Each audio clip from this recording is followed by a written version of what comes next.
There are a few things I forgot to explain, and applying modifiers is one of them. Now I've tested this, and it doesn't seem to matter what the order of the modifiers are, but there is something that happened to me that I don't want happening to anyone else. Look at the list of modifiers I have on the right hand side. Mirror, subdivide, and armature. Do not apply all those modifiers, only apply everything but the armature. I apply things by pressing Ctrl A while hovering my mouse over the modifier in question, and I'm doing this for each modifier one at a time, rather than converting the mesh into a mesh again, because I need that armature modifier to stay right there. So, what do I want so desperately to explain? What don't I want happening to people? Well, this has happened to me before, but what didn't happen to me in this video is, if after applying the modifiers, in whatever order, you go into pose mode with your armature and move, for instance, the arms, without the x-axis mirror turned on, and though the arm in question moves in one direction just fine, the arm on the other side moves in the complete reverse mirror direction, do not move anything. That is, do not relocate anything. All you have to do is, outside of pose mode, select the mesh, then shift select the armature, and press Ctrl P and choose automatic weights again. That is all you really have to do. This character, with its awful haircut, needs clothes. Here, let's fix that right now. Now keep in mind, you can edit the shape of the clothes however you want. I'm just telling you how to make them in the first place. In edit mode, I use face mode to select rows of faces that will best match the shape of the clothing I want. In this case, a simple shirt. Along the way, I refine my selection. Before doing this, the mesh is assumed to have complete topology, that is, true topology. So if mirror and subsurf exist here, apply them before doing this. Select the edges that you need, then, even with the use of transparency, refine the shape like I did. When you finish with your selection, Shift D for duplicate, and P for separate. Choose selection, nothing else. When you duplicate this way, cancel the operation. That way, it doesn't move. Go back into object mode and select the separated mesh. At least give it a material other than the skin color of the biped. Now check its modifiers and remove the armature modifier. Then, to be on the safe side, with the object still selected, press Alt P for clear parent. Go into edit mode, make sure everything is selected, then press Alt S. But instead of shrink, go in the opposite direction so you fatten. Not too much, just a little over the skin. At this point, it depends on preference. Now, I didn't do this in the video, but in case you think you have intersecting faces before you continue, there is very much a way to get rid of such faces and other kind of geometry. What I mean to say is, Blender has the oddly specific ability to select by interior faces.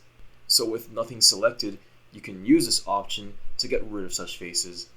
Okay, now to parent the cloth to the mesh. In case the cloth has multiple materials like the mesh does, remove all the materials but the clothing material. With that out of the way, back in object mode, select the cloth, shift select the armature, then choose parent, but with empty groups. That is not automatic weights, or this next part will not work. Make sure the shirt alone is selected. What comes next, and what I've explained so far, is out of order from what is displayed for the shirt here, but is done in the exact order as explained for the pants. With the shirt selected alone, add a data transfer modifier, and since modifier order matters here, move the data transfer modifier above the armature modifier. Look, just bear with me. Check vertex data, open the drop down, and select vertex groups. The button, not its own drop down. So again, check vertex data, open the drop down, then press the button that reads vertex groups. Do not open the drop down menu. You do not need to do this, it is not necessary, you do not have to. Just ignore it and move on with your life. Using the eyedropper tool, hover it over the skin of the mesh so it reads its name, or if it makes life easier, go into the Scene Collections menu, open the drop down for the armature, and select its name from there. Or maybe type in the name of the mesh if you remember it. Either one works. You just need to select it. If you test it right now by going to pose mode for the armature, you will see that the shirt begins to move with the armature, but that it lags a little. The easiest way to do that is to apply a data transfer modifier, which I was going to tell you to do anyway. So now you should get much the same result, minus the lag. What you're about to see next is me doing the same thing for the pants, just in a slightly different order, but the exact same results.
Adding accessories, like for instance, a hat to go on top of this poorly haircut head, is a much simpler process.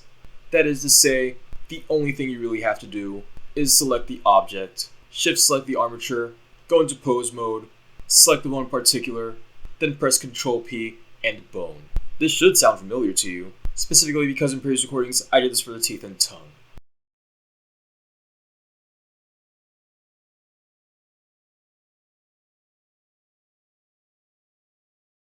I forgot to mention one more thing. This isn't anything I claim to like, much less encourage. But though this does not come packaged with Blender, you can very much export models as .vrm files. And this comes from the same add-on that lets you make VRM materials. The website is linked in the description. Just remember, to install a Blender add-on, after downloading the zip file, go to Edit, Preferences, then Add-ons, choose to install an add-on, then look for the zip folder in question. Do not unpack the zip folder. Do not extract anything. Instead, leave that zip file exactly as it is, and just select it when you choose to install an add-on. Blender will freeze. Don't worry, that means it's working. When it unfreezes, it'll jump you over to the add-on. From there, all you have to do is click the checkbox to enable the add-on. And if you're worried that it might not save as such when you open Blender next time, look for a button with 3 lines at the bottom left-hand corner of the Preferences window. Press that button, then choose Save Preferences. But take note, in an attempt to do so, you may notice there's a check mark next to the phrase Autosave Preferences. That means when you close Blender, all the preferences will be saved, and when you open it, the add-on you installed will stay installed.